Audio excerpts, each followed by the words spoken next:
So it seems that it's now code red in the markets and in tech bro land as the money seems to be drying up and the competition keeps getting stronger and stronger. So look at this.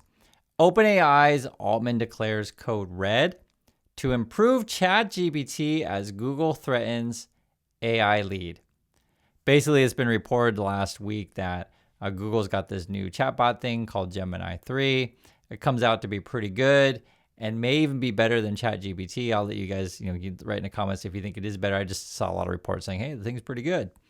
And that's really worrisome for OpenAI because I'll just tell you guys, they are not profitable. They're just burning massive amounts of cash. And you got like a big player like Google coming in, and Google's loaded. You know this. They got money, they got coders, they got engineers. They've been in this game a long time.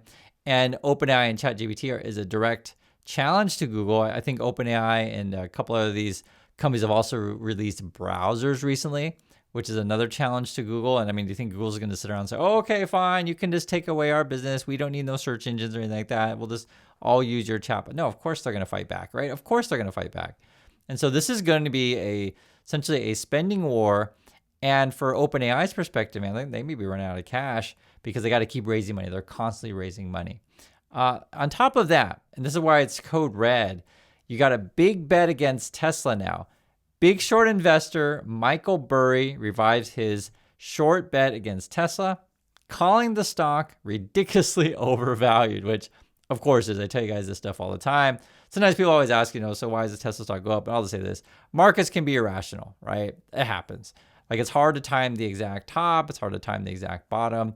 Markets be crazy sometimes, but when you see like all these patterns happen at the same time, it just really feels toppy. And look at this. This is from Michael Burry. Listen to what he says about Tesla and think about what it means for OpenAI because it's very similar. This is what he says. The Elon cult was all in on electric cars until competition showed up. Okay. Then all in on autonomous driving until competition showed up. And now is all in on robots until you guessed it, right? Until competition shows up. And that's pretty similar to ChatGPT. They were the only game in town, right? People say, well, that's their opportunity there. And you start to get more and more players in the game. And I wouldn't bet against Google. It's one company I just wouldn't bet against. And you got OpenAI trying to, threaten their business. The Tesla situation is kind of a joke because basically Elon, he may be a first mover in some industries, sometimes not first mover. Sometimes he's like trying to spend to catch up.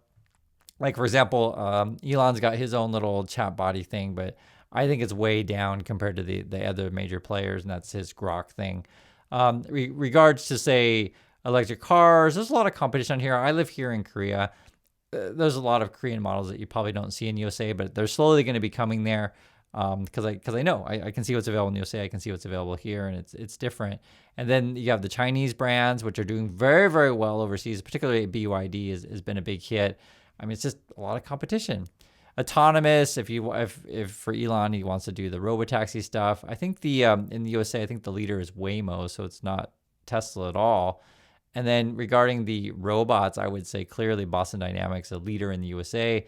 And then you got a bunch of companies in China that will probably come in cheaper. It's just that they're able to manufacture stuff cheaper. It's a thing. Now, obviously there's always a balance between cost and then, quality, but in China, what if you can do both? And then don't sleep on here in Korea. I'm telling you guys. And if you don't know, Hyundai actually acquired Boston Dynamics. So it's like a joint partnership there. I just think Tesla's in a world of hurt, and you got the CEO over there is just like Looney Tunes.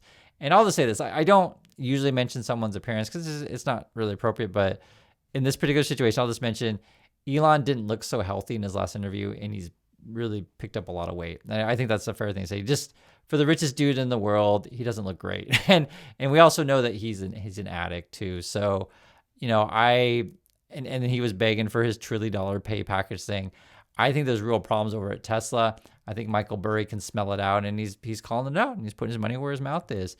There's another thing too that I wanted to mention with the Tesla thing that was fascinating. This is what it says. It says, Burry said Tesla dilutes its shareholders at an estimated rate of 3.6% per year to stock-based compensation it awards its employees without buybacks to offset the impact. CEO Musk's gargantuan compensation would make matters worse. So basically, if you're a shareholder in Tesla, the way that they do, the stock compensation for their employees and the way that they structure must pay package, it basically screws you. It's an easy way to put it.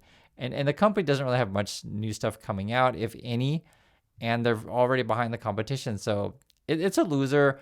Tesla's basically a stock pumping company. That's basically all it is at this point. And then you also have this is all related. Crypto bubble appears to be popping. Look at this. Some people have lost really a lot.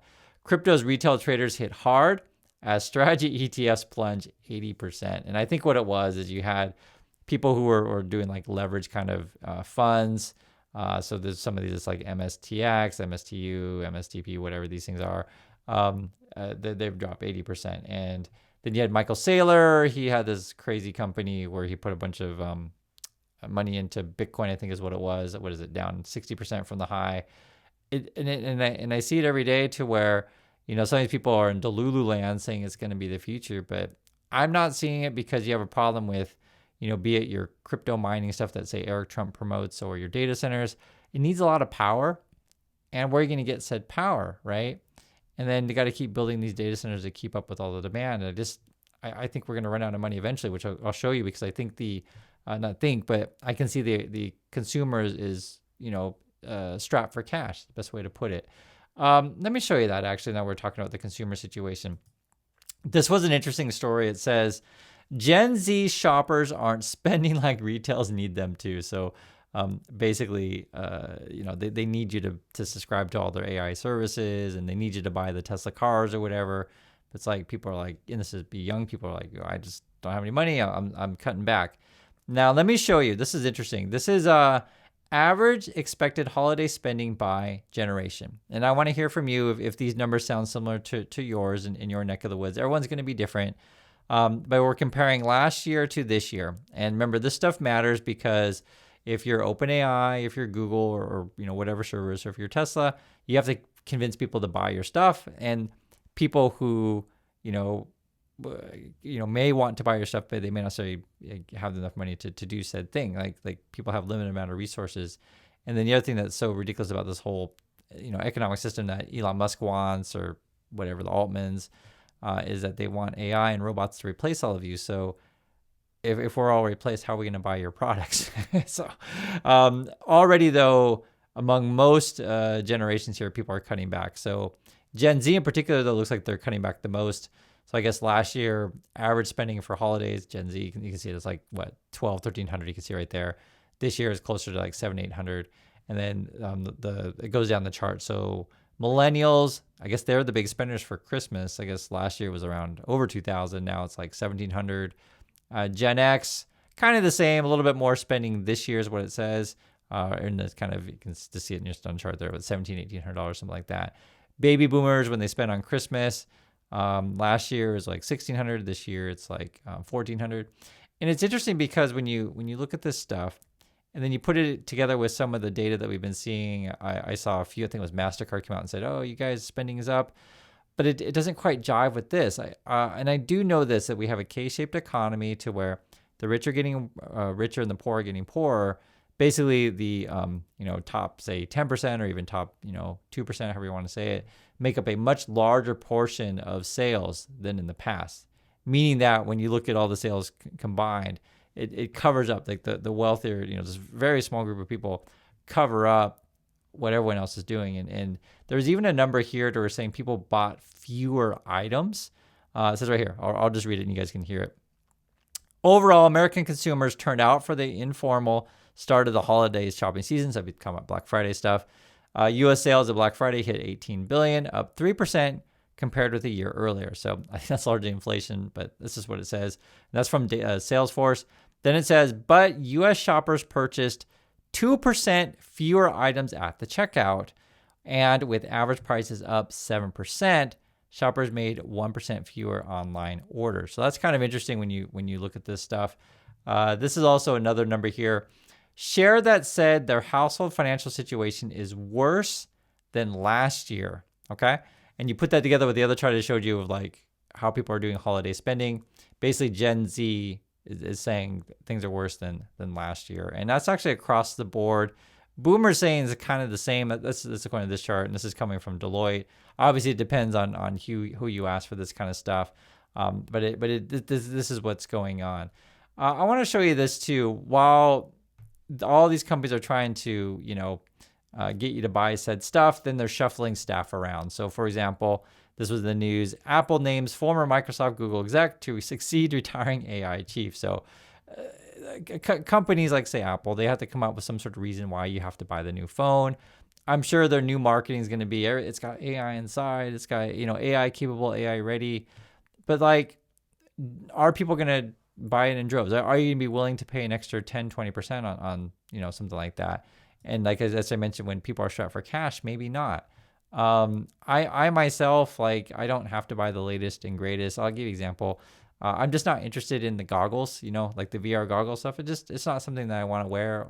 Not something I want to spend $2,000 on. It's just not something. And so like, I think many companies are putting that stuff out, and I've talked to several people about this sort of thing. And the people who have it, like, sometimes people write in comments, say, I have it, I like it, but it's not that many. Like, just not that many have that kind of stuff. And so, for that stuff to be attractive, the price really needs to come down. And that's just one example. So in the AI situation, like, literally I was at the store and was like, dang, phones are like $1,000 these days. And it's like, do I want to add even 20% on already ridiculous price of a phone to like get whatever, quote, AI features? No, I don't. And already, it's just like the phone I have now is already fine. Like, we try to hold out as long as we can before we get another phone. That's what's going on. And then I'll show you something else. It's kind of funny. This is from the White House. They're retweeting Scott Turner. So I think this is like the housing or urban secretary.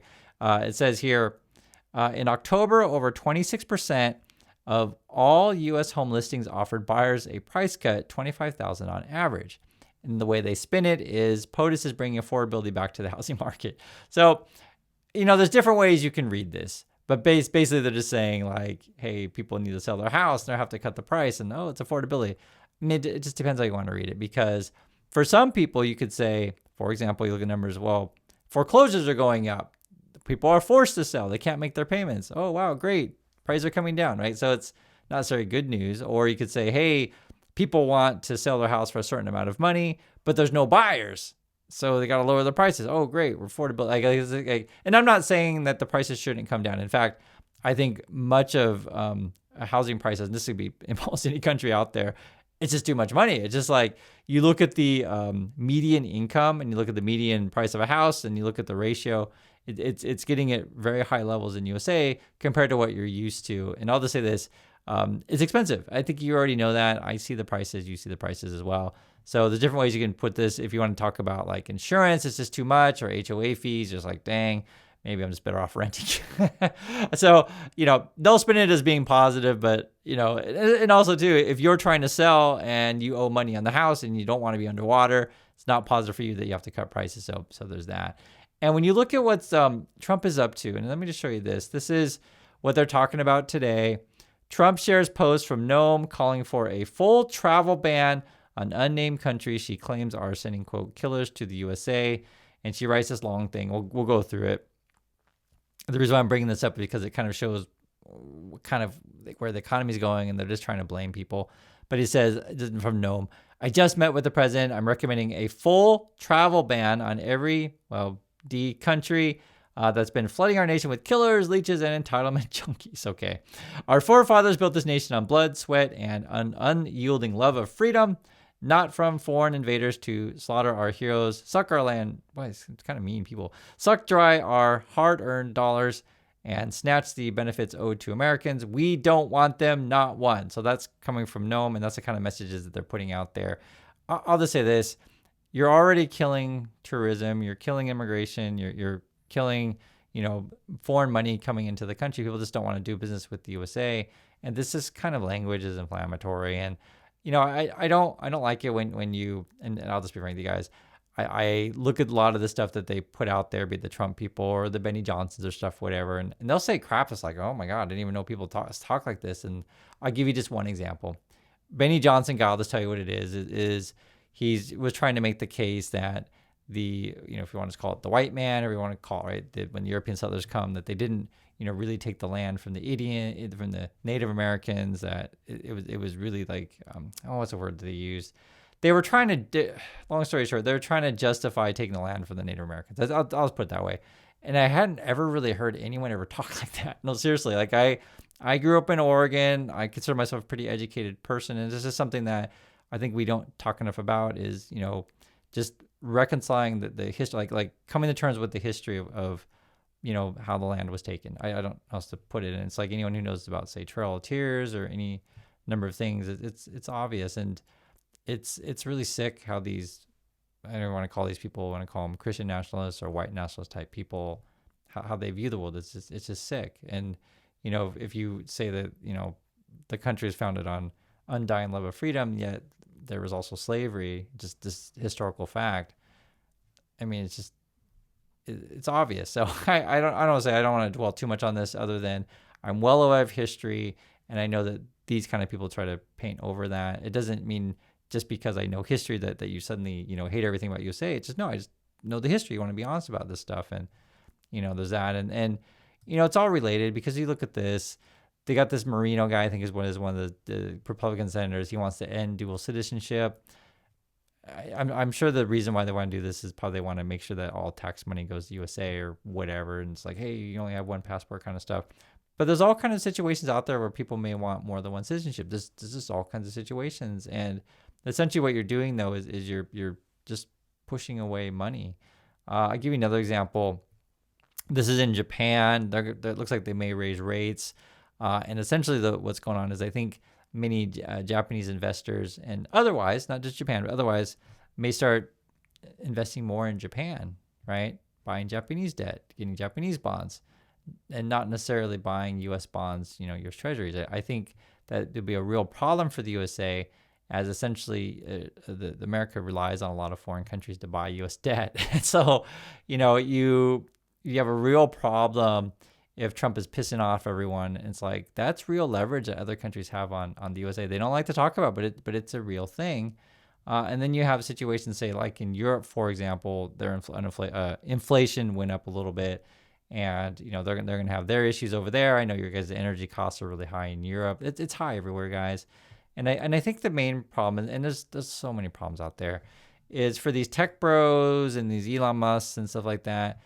Their whole solution is, hey, we'll just need more data centers to replace you and more robots and AI.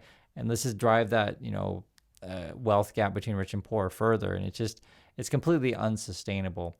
And I just want to say this, you're not alone if you get frustrated at the way the world is out there. And essentially, in my opinion of why I do YouTube every day and why I enjoy hanging out with you, is just want to talk like regular people and have honest conversations about this stuff.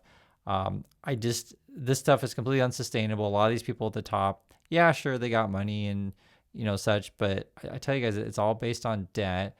It's all based on a bunch of, broken promises, and they're going to be exposed very quickly, essentially, when there's no more money to borrow. and I guess theoretically, they could print out a whole bunch of money. Like theoretically, I think that's Trump's plan if he gets Hassett in place, and he might announce that today that there's rumors out there it's going to be Hassett. We'll see. And if he does announce Hassett, it'll be. And if you don't know, it's who could be the Fed chair. There's only like a couple choices left.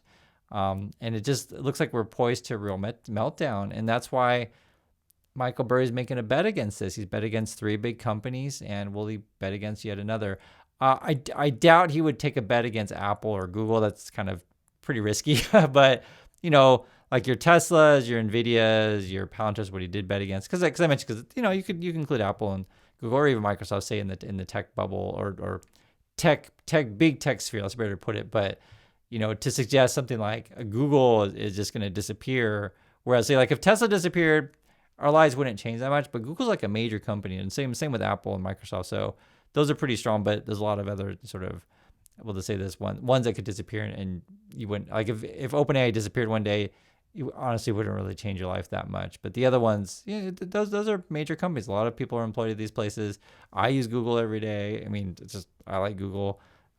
You may use other search engines, but it's sort of the dominant one. And anyway, I'm just getting off on a tangent. But the point I'm trying to make is that not everything's going to disappear. Not everything's going to be destroyed or go bankrupt. But some of it will be. And that's essentially what gets hurt most in the bubble, is those kind of fringy companies, or however you want to call it. So that's what's going on. I want to hear your thoughts, and I catch you on the next video.